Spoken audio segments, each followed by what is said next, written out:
sawit. Sawit ya. 3,3 juta hektar yang nggak jelas pemiliknya, ilegal lah gitu, tapi barangnya ada.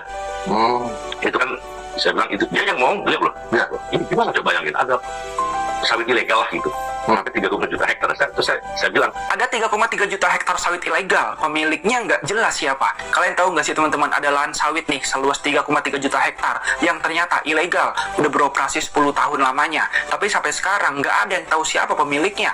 Nah, hasil dari sawit ini siapa yang nikmatin? Negara? Bukan. Masyarakat juga bukan. Yang kaya cuma oknum-oknum nggak jelas ini teman-teman. Parahnya lagi, ada pasal di UU Cipta Kerja yang memungkinkan lahan ilegal ini bisa diputihkan alias dilegalkan dengan bayar denda. Pak Presiden, saya bilang, dalam Undang-Undang Cipta Kerja ada pasal yang boleh memutihkan itu dengan denda seupil. Itu kalau itu dia paling tidak itu ya misalnya PTP, kasih ke PTP lah, ke PTPN ya, paling tidak ke PTPN.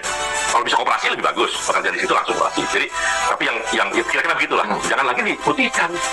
Jadi mereka udah nikmatin hasil dari lahan ilegal ini selama bertahun-tahun, terus cukup bayar denda aja gitu.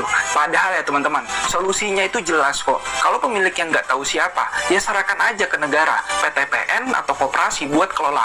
Negara hadir dan hasilnya harus buat rakyat. Tapi di sini pemerintah juga harus tegas teman-teman. Poinnya ini 3,3 juta hektar, bukan sekotak tanah kecil. Jelas kekayaan negara harus dikelola negara. Bahkan lebih mirisnya lagi, total kerugian negara kalau dikalkulasikan mencapai 2.000 triliun rupiah.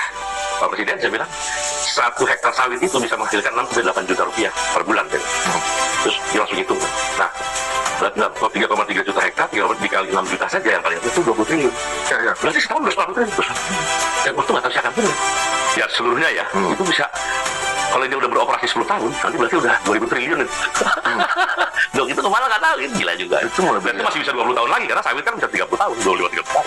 Jadi sekarang muncul pertanyaan, sawit 3,3 juta hektar ini punya siapa? Dan kenapa masih dibiarkan? Menurut kalian gimana teman-teman? Share pendapat